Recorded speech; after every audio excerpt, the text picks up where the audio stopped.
नमस्कार। 2030 का भारत देख रहे हैं आप, और 2030 का भारत जैसे नाम से ही साफ जाहिर होता है कि हम उस भारत की बात कर रहे हैं जो 2030 से मिलता जुलता है, यानी कि 2030 में भारत देश कैसा होगा। भारत देश को कुछ लक्ष्य मिले हैं, सतत विकास लक्ष्य, जिसमें से तीन खास लक्ष्यों पर हम बात करते हैं हमारे इस कार्यक्रम में: गरीबी, भुखमरी और शिक्षा। और इन तीनों ही लक्ष्यों पर हम आए दिन अलग अलग चेहरों से बात करते रहते हैं, और आज जो चेहरा हमारे साथ मौजूद है उनके बारे में बताना चाहूंगी कि बहुजन समाज पार्टी की एक प्रभावी आवाज है हमारे साथ। उत्तर प्रदेश से बहुजन समाज पार्टी के मुख्य प्रवक्ता फैजान खान जी जुड़े हुए हैं, जिनसे हम चर्चा करेंगे। सबसे पहले तो सर, आपका बहुत बहुत स्वागत है। तो जिस तरह से सर हम 2030 के भारत की बात कर रहे हैं, एक सपना लेके चल रहे हैं 2030 के भारत का, और उम्मीद लगाई जा रही है कि शायद जो लक्ष्य मिले हैं भारत देश को वो हासिल कर लिए जाए, गरीबी शून्य हो जाए, शिक्षा का स्तर बेहतर हो देश में, और जो भुखमरी है वो भी खत्म हो। लेकिन एक बड़ा सवाल उठता है कि क्या सच में भारत देश ये लक्ष्य हासिल कर पाएगा या नहीं। मैं आपसे जानना चाहती हूँ कि आप 2030 के भारत को किस नजर से देखते हैं। आपके नजर में 2030 का भारत जो होगा वो किस तरह का होगा, अगर हम आज की मौजूदा स्थिति को देखकर बात करें तो। देखिए, जब से भारतीय जनता पार्टी सरकार में आई है, नो डाउट ये बात तो सच है कि वर्किंग और प्रोसेस जिस हिसाब से वो अपने लगा रहे हैं, अनुमान जिस हिसाब से कर रहे हैं, पर ये भी एक बात सत्य है कि जुमलेबाजी से 2030 का भारत नहीं बन पाए। अगर उसको हम फील्ड में नहीं लेके आए, प्रैक्टिकल स्वरूप नहीं दे पाएंगे, तो जाहिर सी बात है वो अचीव हम नहीं कर पाएंगे जो गोल हमने भारत देश को 2030 के लिए फिट किया है।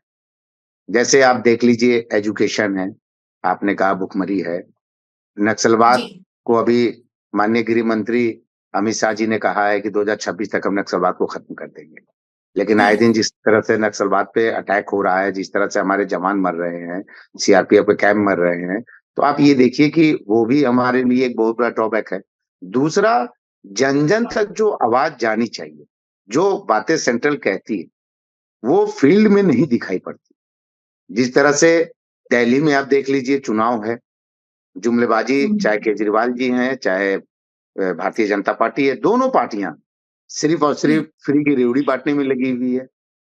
नो डाउट ये बात सत्य है कि केजरीवाल जी ने एजुकेशन पे काम किया, जिसको भारतीय जनता पार्टी ने सराहा है कि मैं हम लोग उनके किसी भी स्कीम को खत्म नहीं करेंगे। इट मीन्स ये बात सत्य है कि उनके स्कीम्स को पसंद आ रहा। एजुकेशन के फील्ड में तो मैं ये बात कह सकता हूँ कि दिल्ली पे जिस तरह से काम किया गया जमीनी स्तर पे स्टूडेंट्स के साथ स्कूल्स में, उसी लेवल पे हमें देश के हर प्रदेश में उसी तरह का एजुकेशन लाना पड़ेगा।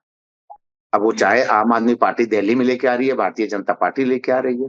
आप देखी होंगे कि बहुजन समाज पार्टी ने भी अपने वक्त में, जब हमारा 4 बार का शासन काल रहा, लेकिन हमें जब 5 साल का वक्त मिला था 2007 से 2012 का, तब माननीय जी। बहन कुमारी मायावती जी ने भी इस पे बहुत सारा काम किया था।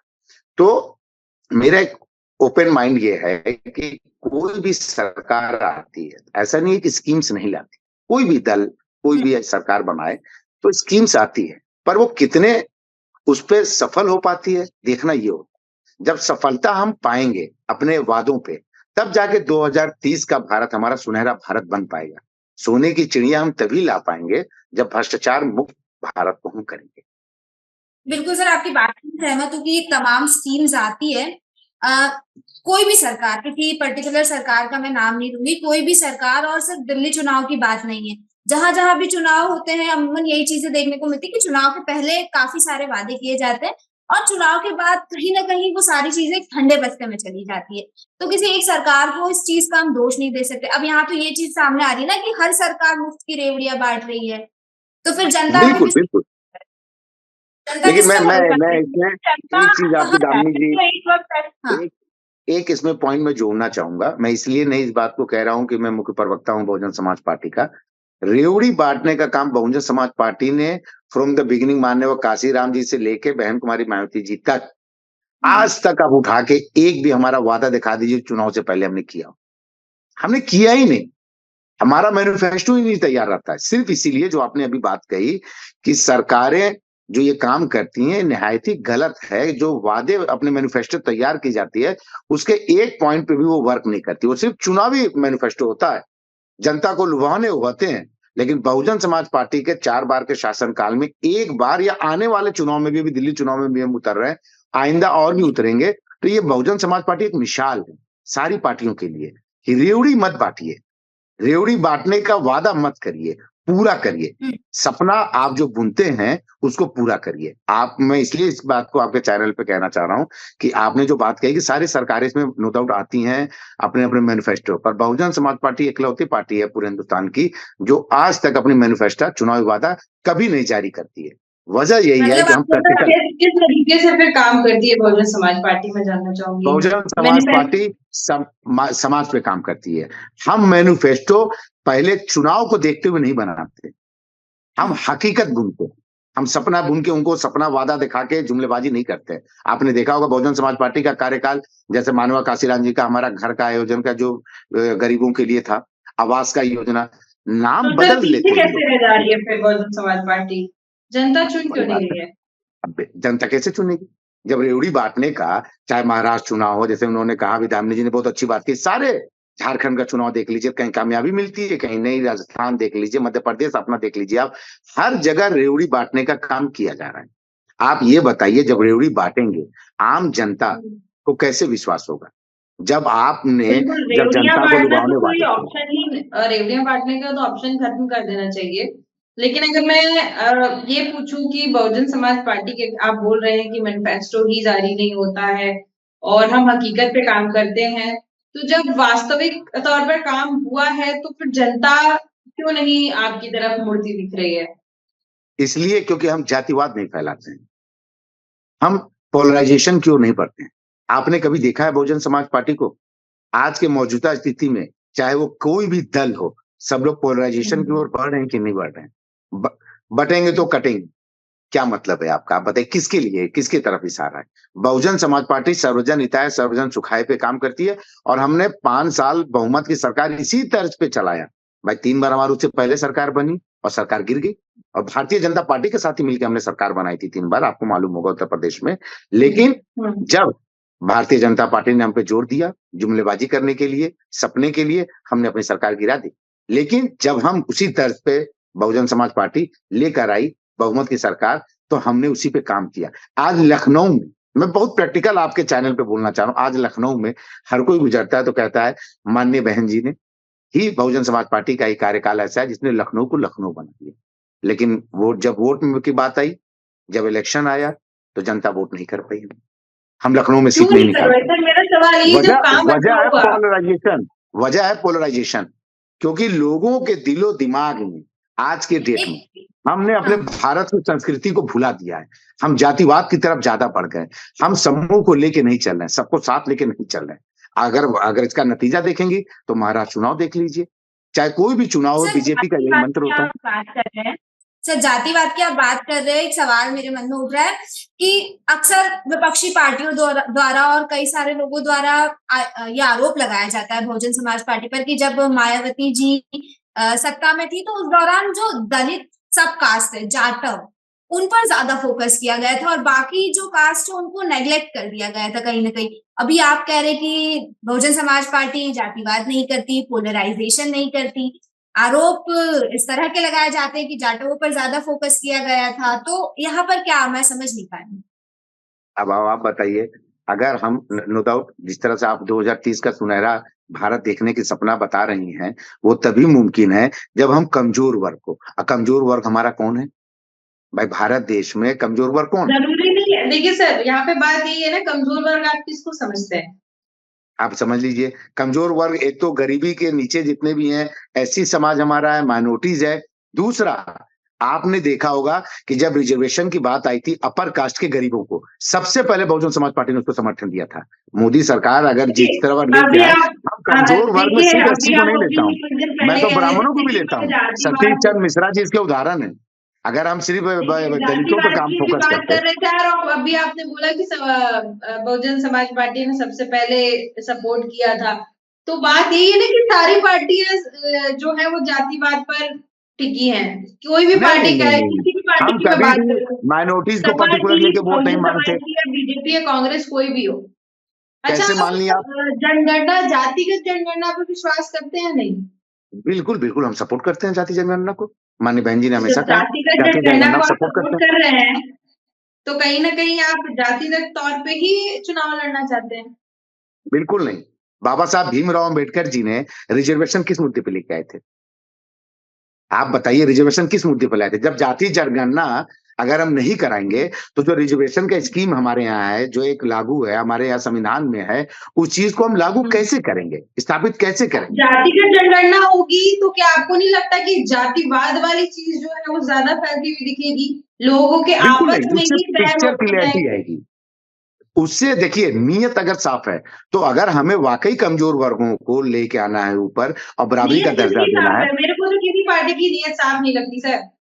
क्यों नहीं आप बताइए बहुजन समाज पार्टी ने कौन-सा काम कभी किया? सतीश चंद्र मिश्रा तो ब्राह्मणों आप को दोबारा करते क्यों थे। नहीं आए सर? दोबारा क्यों नहीं आए आप? अच्छा मैं काम क्या किया तो बोल रहा हूँ? दोबारा आने क्योंकि को हम था। नहीं कर पा रहे हैं। ये बात सत्य है। दोबारा ना आने के बाद हम पोलराइज़ेशन नहीं कर पा रहे हैं। हम मानते हैं इस गलती को। हम नहीं कर आप पा रहे दोनों बातें पोलराइज़ेशन। दोनों दोनों तरफ की बातें कर रहे हैं सर। आप एक तरफ कह रहे हैं पोलराइजेशन नहीं कर पा रहे हैं, एक तरफ आप नहीं जातिगत पोलराइज़ेशन जनगणना इज़ को भी भी सेम। सपोर्ट हम करते हैं। 85-15 नहीं कर रहे हैं ना। हम 100 को लेके चल रहे हैं। मेरी बात समझिए, जहाँ समाजवादी पार्टी, कांग्रेस है, वो ज़्यादातर इनकी बातें करती हैं, अपर कास्ट की नहीं बात करती हैं। हम तो 100% पे लेके काम करते हैं ना। हम 85-15 कास्ट बात की ही नहीं तो करते, हम बात ही नहीं करना 50-15 नहीं चाहिए। करते। अब सीधे साथ पॉलिटिकल पार्टीज को सीधे डेवलपमेंट की बात करनी चाहिए सर, सीधे डेवलपमेंट की। एग्ज़ैक्टली, तो एग्ज़ैक्टली। आप सर बिल्कुल आप खुद प्रवक्ता हैं, आप खुद इस चीज़ को हाँ, समझते हैं कि डेवलपमेंट पर ही फोकस होना चाहिए।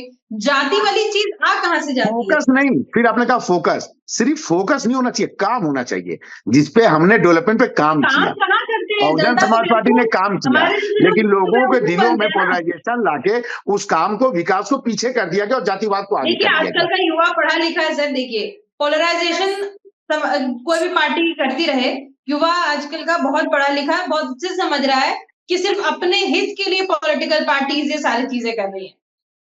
अगर ये युवा बात जो है सच वो है, समझ तो रहा आज युवा है। सबसे ज़्यादा बेरोज़गार है। यहाँ पे युवा भड़काने सबसे वाला ज़्यादा काम बेरोज़गार है कि नहीं है, ये बताइए? युवा बेरोज़गारी सबसे बेरोज़गार है कि क्यों नहीं नहीं? काम हो रहा है? एज़ एन ऑपोज़िशन पार्टी देखिए मैं यहाँ पर आपसे हुँ। सवाल थोड़ा कड़वा है लेकिन पूछूँगी। एज़ नहीं, एन नहीं, बिल्कुल, बिल्कुल ऑपोज़िशन कड़वा सर पूछिए। एज़ एन ऑपोज़िशन आपने बेरोज़गारी के लिए वहाँ पर क्या किया? देखिए, जो पार्टी रूल कर रही है वो कुछ नहीं कर रही है, कुछ भी नहीं कर रही है। वोट पाके चुपचाप बैठी हुई है। लेकिन एज़ एन ऑपोज़िशन आपने क्या किया? एज़ ए अपोज़िशन देखिए, हुँ। इसी बात पे हमारे ऊपर आरोप लगता है कि हम बीजेपी की बी टीम, जिसको जो दिल में आता है अपने हिसाब से सेट करके नैरेटिव हमें बोल देती है। हम नहीं, जब नहीं, डेवलपमेंट नैरेटिव होता तो है, देखिए मेरी सर बात मैं समझिए आपको ये मैम। पहले ही क्लियर बोल दिया कि रूलिंग पार्टी जो है वो बिल्कुल काम नहीं कर रही है। मैंने पहले ही बोला। नहीं, नहीं, नहीं, मैं क्या बोलना चाह रहा हूँ समझिए। जब हुँ, रूलिंग पार्टी सही काम करती है, हम उसका हुँ। साथ देते हैं। अपोज़िशन डज़न्ट मीन कि हम सरकार की हर नीति को गलत कहें। ये भी एक गलत तरीका है। लोकतंत्र में ऐसा कहीं नहीं कि अपोज़िशन का मतलब है कि अगर सरकार कोई सही कदम भी उठाए, तो हम उसके अगेंस्ट में खड़े हो जाएँ। हर बात पे उससे नहीं, क्रिटिसाइज़ नहीं, करें। मैं ये हम बोल रही हूँ, इसीलिए जो मेरा विकास का सवाल कार्य आपसे होता है, ये है सर, उसपे साथ देते हैं। जिस पे मैं अपोज़िशन आपसे ये कहता है कि सवाल बीजेपी की पूछ बी रही टीम। हूँ सर, मैं आपसे ये सवाल पूछ रही हूँ, आपने कहा कि युवा सबसे ज़्यादा बेरोज़गार है, जी। ठीक है? सबसे ज़्यादा बेरोज़गार है। आपको पता है कि युवा सबसे ज़्यादा बेरोज़गार है, ठीक है? सरकार यहाँ जी। पर कुछ देती नज़र नहीं आ रही है, ठीक है? तो ऑपोज़िशन के क्या कर्तव्य बनता है युवाओं भाई के लिए? अपोज़िशन तो बाबा साहब ने जो दिया कि जब तक कि हम नहीं बनाएँगे, जब तक सरकार में नहीं आएँगे, जब हम 2007 से 2012 में थे, तो आपने देखा होगा गन्ना किसानों का मूलधन जो होता है, सबसे ज़्यादा हुँ, हमारे यहाँ पेमेंट हुआ और सबसे ज़्यादा रेट भी हमने दिया। उसके बाद की सरकार 2007 से 12 वाली नहीं टच कर पा रही है, आज तक।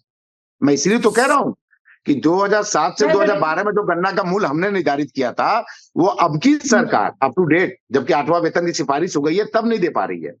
ये देखिए, होता है आप तो काम। प्रवक्ता हैं सर, अपनी पार्टी की तारीफ़ करेंगे। आपका तो मैंने क्या कहा? बिल्कुल करेंगे, मैंने ये आपके भी पास कहा तो कि पूरी रिसर्च रखी होगी सर आपके पास। वो तो मुझे पता मैंने है क्या वहाँ हम कहा लोग कि बीजेपी जो सही नहीं, काम नहीं। करेगी, आप कांग्रेस जो सही काम करेगी, हम उसका साथ देंगे। लेकिन हाँ, बीजेपी का सही काम है, हम साथ देते हैं, तो कांग्रेस समाजवादी पार्टी कहती है बीजेपी की बी टीम है। हम तो नहीं, ओपन नहीं, बोलते नहीं। हैं, जो सही काम और करेगा हम उसके साथ खड़े रहेंगे। जब काम नहीं करते तो आप उनका अपोज़ नहीं करते? लोग करते हैं, जब जैसे हम सेंट्रल में नहीं है, भाई सेंट्रल में चाहे कांग्रेस की सरकार थी, हमारी नीयत देखिए और नीति देखिए, और नीति हमारी बदलती नहीं है। जब कांग्रेस सेंट्रल में हुँ। थी, जो भी फॉरेन अफेयर्स का डिसीजन वो लेती थी, हम उसका साथ देते थे। उसी तर्ज पे आज बीजेपी की सरकार है सेंट्रल में, बीजेपी फॉरेन अफेयर्स पे जो भी कदम उठाती है, हम उसका पार्लियामेंट से लेकर जमीन तक बहन कुमारी मायावती जी उसका साथ देती हैं। और जैसे ही हम साथ देते हैं, तुरंत ये बात निकल के आ जाती है कि ये तो बी टीम है। जब विकास चलिए बीजेपी देखिए, सही ये तो करती है कोई आपसी आप काम, लोग का हम उसका झगड़ा है, साथ देते हैं। आपसी पॉलिटिकल हमें पार्टीज आपसी का झगड़े झगड़ा से है। मतलब आम नहीं, हमें आदमी इस चीज भारत को को बिल्कुल नहीं विकास की ओर समझ ले पाए। जाना है, नहीं नहीं हमें नहीं, ये भारत को आम विकास की आदमी ओर ले इस जाना चीज से परे है, इस चीज से परे है। आम आदमी को सिर्फ डेवलपमेंट चाहिए, सिर्फ डेवलपमेंट चाहिए।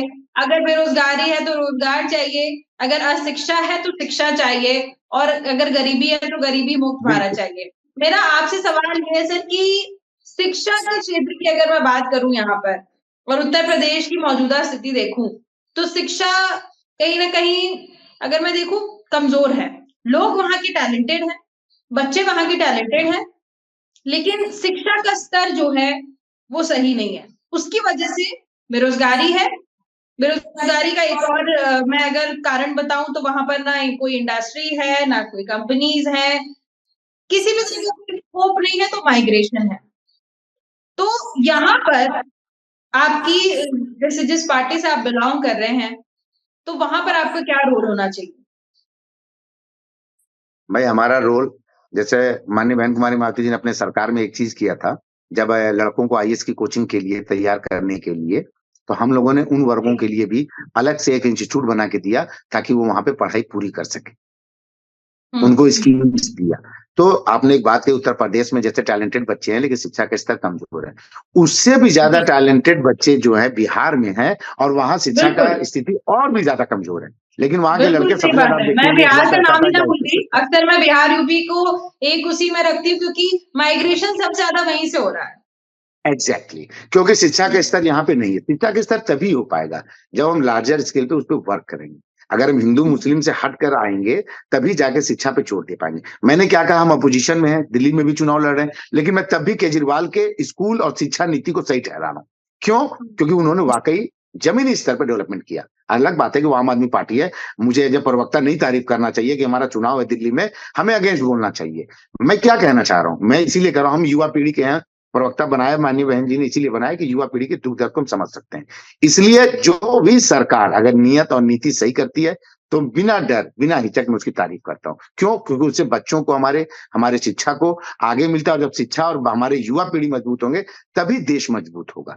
हम क्रिटिसिज्म राजनीति को लेकर नहीं करते हैं, मैं यही आपको समझाना चाह रहा हूँ। आम आदमी पार्टी, अब आप मानिए इस चैनल पे भी कि वाकई शिक्षा के स्तर को दिल्ली में उसने बेहतर किया। मैं तो चाहता हूं उसी स्तर पे हर स्टेट में काम होना चाहिए। पॉलिटिक्स अपनी जगह पे है, लेकिन युवा की शिक्षा अपनी जगह पे है। अगर युवा को हम खड़ा करेंगे, मजबूत बनाएंगे, तभी देश मजबूत होगा। 2030 का भविष्य तभी आएगा, सपना हमारा पूरा होगा जब युवा हमारे लायक बनेंगे, रोजगार उन्हें मिलेगा, वो मजबूत बनेंगे और टैलेंट का सही इस्तेमाल हम कर सकेंगे।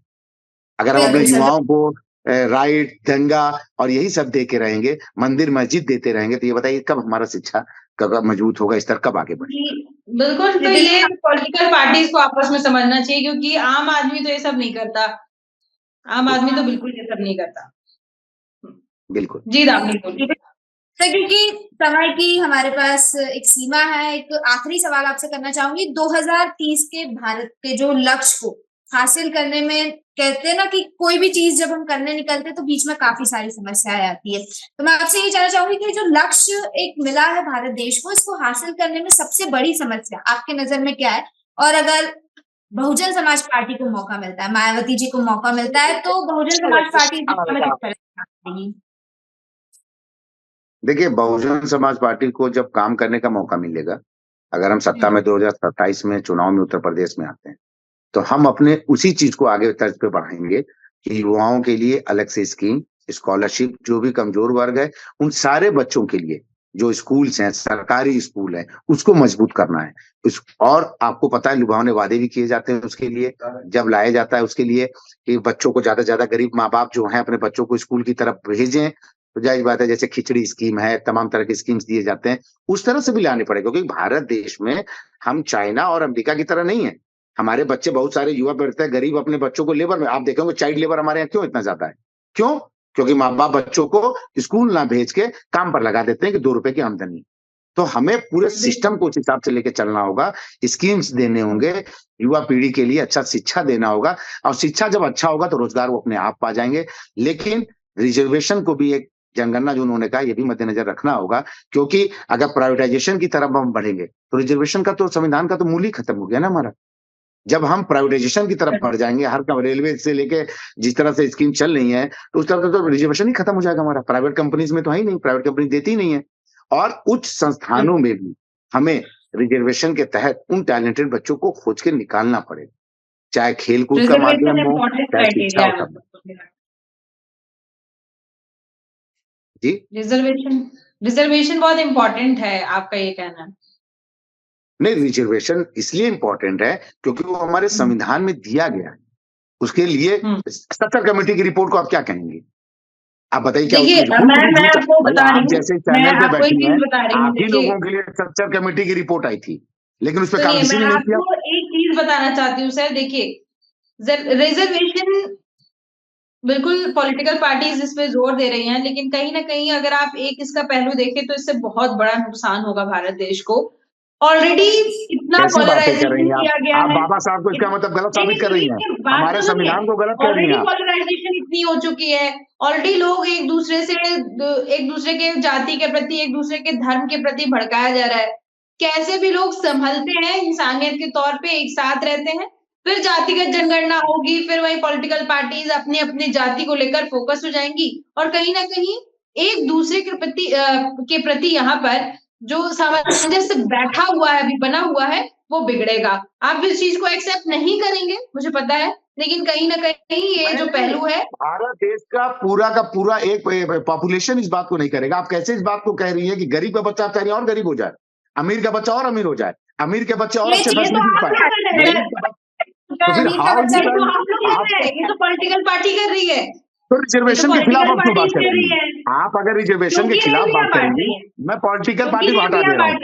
बाबा साहब और संविधान को भी गलत कहेंगे। अगर गरीब शिक्षित हो जाएगा तो पॉलिटिकल पार्टीज चलेंगी कैसे? मेन बात तो है कि अगर गरीब शिक्षित हो गया, गरीब अगर थोड़ा सा आगे बढ़ गया तो पॉलिटिकल पार्टी चल ही नहीं पाएंगी। रिजर्वेशन को क्यों आप गलत साबित कर रही हैं? रिजर्वेशन ऑब्वियसली रिजर्वेशन गलत है, लेकिन जाति के आधार पर नहीं, जरूरत के आधार पर हो ना। बिल्कुल, तो हम तो इसीलिए कहें कि जो कमजोर वर्ग है, चाहे अपर कास्ट का भी है, उसे हम रिजर्वेशन में मानते हैं। बहुजन समाज पार्टी का क्लियर फंडा है, हम उसे भी रिजर्वेशन मांगते हैं और मांगे हैं और सपोर्ट किए हैं। ऐसा नहीं है कि अपर कास्ट के बच्चे गरीब हैं तो उसका रिजर्वेशन ना पाए। हमने कभी ये बात नहीं कहा, बहुजन समाज पार्टी कभी ये बात नहीं कही। हम तो गरीब बच्चे जो अपर कास्ट के भी हैं, हम तो उनको भी रिजर्वेशन के लिए सपोर्ट किए हैं। आप हमारा इतिहास देख लीजिए, आप हमारा देख लीजिए, मोदी जी जब इनकम के बेसिस पे, लाइवलीहुड के बेसिस पे अगर जनगणना होती है तो ज्यादा फायदेमंद होगा रादर देन अगर हम जाति को बीच में लाते। अब आपने सही कहा। देखिए, नीयत साफ होनी चाहिए, क्यों हम करा रहे हैं जनगणना, साफ होती है तो आज भारत देश की स्थिति जो बनी हुई है, बस वही बात है ना, नीयत साफ होती अगर तो भारत देश की स्थिति जो बनी हुई है वो नहीं होती। नीयत साफ नहीं, इसलिए लोगों को विश्वास नहीं। इसीलिए आपके टॉपिक पे मैं यही कह रहा हूं कि 2030 का सुनहरा भारत तभी मुमकिन है जब नीयत साफ हो। बिल्कुल, सिंपल सी बात। मैं यही बात आप लोगों के चैनल पे फाइनल यही देना चाहता हूं, 2030 का भारत तभी सुनहरा हो सकता है जब हमारी नीति और नीयत दोनों साफ।